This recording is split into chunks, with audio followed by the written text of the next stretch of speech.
tu sors ce livre qui s'appelle donc 4,1, le scandale des accouchements en France. C'est quoi ce chiffre de 4,1 en fait? Partons de là. 4,1, c'est le taux de mortalité infantile en France. Donc en fait, c'est 4,1 décès pour 1000 naissances C'est ça. vivantes. Mmh. Et en France, ça équivaut à 2800 bébés qui perdent la vie avant leur premier anniversaire. C'est ça, le taux de la mortalité infantile, c'est le décès euh, qui viennent de naissances vivantes avant leur premier anniversaire. Mmh. Et dans ce chiffre, ce qui est aussi intéressant, c'est que sur ces 2800, 70% perdent la vie dans les 28 premiers jours.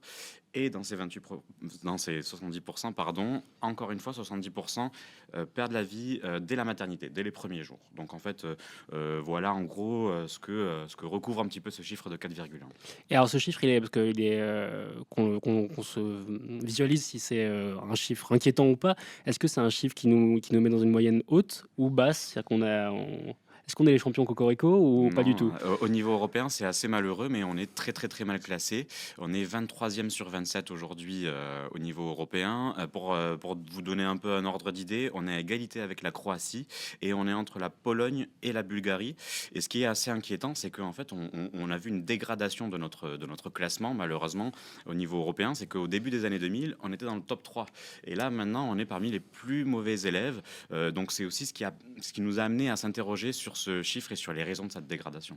Ouais, là, dans le chat, quelqu'un dit on est les meilleurs en partant de la fin. Tu vois qu'il y a des Ouais, gens qui c'est ont un des peu ça, lectures de malheureusement. l'événement. Oui, généralement, quand tu es avec la Pologne et la Bulgarie sur ces questions-là, c'est pas bon Bah, signe. ouais, normalement, Ce ne on sont pas des est. pays comparables, évidemment, qui ont des PIB Ouais, beaucoup plus faibles et qui partent de plus complètement. loin. Quoi. Et puis surtout, la France est longtemps targuée et vantée de son système de santé, de son modèle social, etc. Et là, on se retrouve enfin, avec des pays qui, évidemment, ne partagent pas le même passé, la même histoire, etc. Et ce qui est intéressant quand on élargit encore plus la focale, c'est qu'on est à peu près au même niveau que la Slovaquie, qui est considérée comme, par l'OMS comme un pays en voie de développement. Donc ça Oui, dit aussi d'accord. quelque chose. Ouais, l'indicateur est inquiétant. Toi, donc là, Aluma, tu es journaliste politique. Mm. Tu suis pour ceux qui te liraient ou te lisent pas encore, tu suis la Macronie. Pourquoi tu as, à l'origine, voulu travailler sur ce sujet-là, qui est voilà, un sujet plus social, même s'il y a Ouais. des ramifications politiques qu'on va aborder après, bien sûr, mais pourquoi le point de départ de ce sujet? D'abord, avec Sébastien, on vient d'une zone rurale et bon, tu le sais bien, c'est une de mes obsessions. Tout à fait. Voilà, je te saoule souvent avec ça, C'est mais l'hymne de nos campagnes. voilà. Et Non, mais tu c'est as bien vrai raison, que évidemment. Oui. ce livre-là, il dit aussi quelque chose de l'abandon des différents territoires ruraux. Ça dit quelque chose d'un démantèlement absolu de l'offre de santé dans certains départements Ouais. et du côté des classes populaires aussi, parce que voilà, les territoires les plus populaires, c'est à la fois les banlieues et à la fois les territoires ruraux. Et justement, par ce taux de mortalité infantile, ça permettait aussi de rejoindre, disons, ces deux territoires malheureusement déshérités, parce que autant en Seine-Saint-Denis que dans le Lot, par exemple, on souffre de cet abandon absolu. Et en fait, à l'époque, c'était en juin 2023, avec Sébastien, on explorait, avec Seb, on est toujours en train de débattre un peu de tout, mais là, on tombe sur un rapport de l'INSEE qui fait état du taux de mortalité infantile. À l'époque, il était de 3,9. D'ailleurs, pour l'anecdote, le livre devait s'appeler 3,9, mais quelques temps avant la sortie, le taux est passé à 4,1. Et en fait, on s'est interrogé, on s'est dit, mais attends, mais comment c'est possible qu'on ait ce Mm. chiffre-là aussi important? On a regardé un petit peu dans tous les rapports possibles et imaginables, voir quelles raisons étaient avancées par les pouvoirs publics notamment. Et souvent, la raison qui était avancée, c'était, en fait, on culpabilisait les femmes, on leur disait qu'elles faisaient des enfants trop tard, que leur niveau de tabagisme était trop important, qu'elles étaient trop sujettes aux addictions Donc on notamment. renvoie à la responsabilité individuelle C'est ça. des parents et en l'occurrence des mères. Ouais. C'est ça, Mm. exactement. Alors déjà, ça nous a fait tiquer parce qu'on s'est dit, attends, quand on connaît malheureusement l'état de notre système de santé, l'état de nos hôpitaux, la surcharge des maternités, etc., ça peut pas être la seule raison. Et on a commencé un petit peu à interroger différents spécialistes de la question. Et là, l'explication plus structurelle, disons, nous est venue. Et là, on s'est dit, il faut travailler là-dessus, il faut faire un bouquin là-dessus, parce que ça documente une crise de notre système de santé, une crise de nos services publics, Mhm. un abandon absolu des personnes les plus fragiles et et les plus précaires, et au-delà, une avancée des forces de l'argent, mais on en parlera peut-être plus tard au niveau Oui. du privé, etc.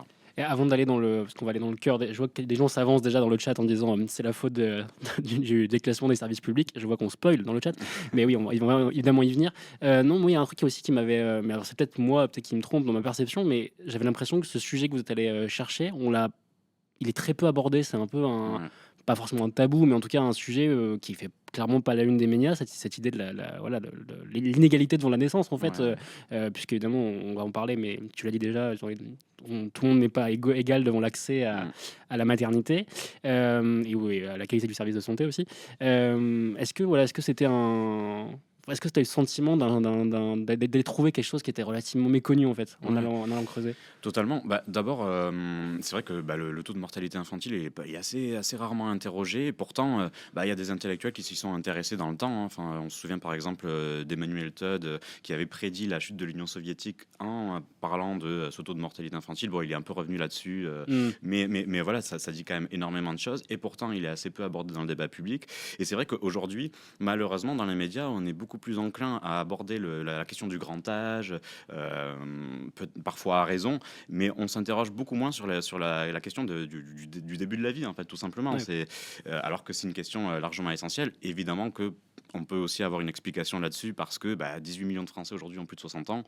Donc forcément, peut-être que euh, voilà, comment dire, les médias vont forcément amener le débat de la vieillesse, du Mmh. grand âge, de la fin de vie, plutôt que Et celui-là. sur l'enfance, on va beaucoup plus parler de l'école, de l'éducation et pas des premiers jours. Parce que là, C'est ça ça. se joue beaucoup dans les premières semaines, hein. C'est ce que tu C'est ça. disais, évidemment, voire même dans les premières secondes, les premières minutes de la Complètement. naissance, effectivement. Alors, on va peut-être aller un peu dans les explications, parce qu'il y a, évidemment, c'est un sujet complexe qui a des ramifications, plusieurs pics explicatives. Il n'y a pas genre une réponse magique pour expliquer ce Mhm. chiffre, hein. C'est beaucoup plus, c'est multifactoriel. On va écouter un petit extrait, parce que alors, tu as fait pas mal enfin, vous avez fait avec Sébastien Lorquin, je rappelle, qui est le co-auteur du livre.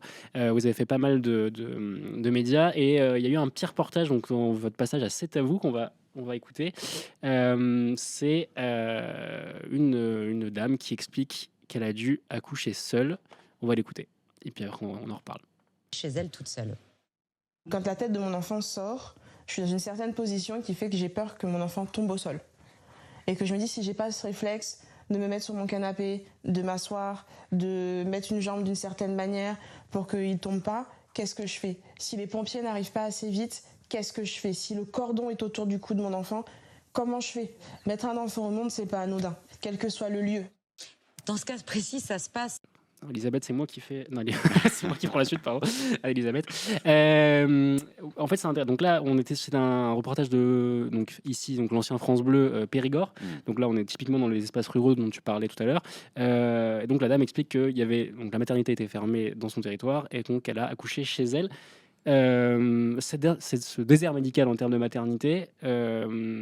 Comment ça s'explique? Est-ce que tu peux nous donner quelques chiffres déjà sur le fait, donc ça c'est peut-être la première cause du livre, hein, c'est Ouais. il y a de moins en moins de maternité en France. Il y a de moins en moins de maternités. C'est vrai qu'en 50 ans, on a perdu 75% de nos maternités. C'est quand même énorme. En fait, tout est parti des années 70. Dans les années 70, à l'époque, c'est Marie-Madeleine Dienesch, qui est secrétaire d'État à la santé publique, qui décide de lancer un grand plan de fermeture. Alors, au début, C'est c'est sous justifié. Pompidou, hein, c'est ça, C'est pour dire ça, qu'on est, ouais, ça c'est remonte à ça. loin. Ça Ouais. remonte à loin. Et donc, elle lance un grand plan de fermeture parce que, selon où on est, selon le territoire, etc., on n'a pas les maternités ne sont pas dotées des mêmes conditions de sécurité. Donc elle Mm. veut harmoniser tout ça et donc fermer celles qui sont les plus dangereuses pour les mères et les enfants. Donc c'est une bonne chose. Et d'ailleurs, ça donne des résultats. C'est-à-dire que quand tu regardes le taux de mortalité infantile dans les années 70, on est à 18 pour 1000. Et à la fin des années 90, en 1998, on passe à 4,1 pour 1000. 4,8 pour 1000, pardon. Donc voilà, il y a une énorme évolution, une très belle progression. Le problème, c'est à partir de 1998, là, il y a des décrets qui arrivent, qui sont censés prolonger cette politique-là, et qui mettent en place le seuil de 300 accouchements pour rester ouvert. Donc en gros, en dessous de 300 accouchements, on ferme la maternité,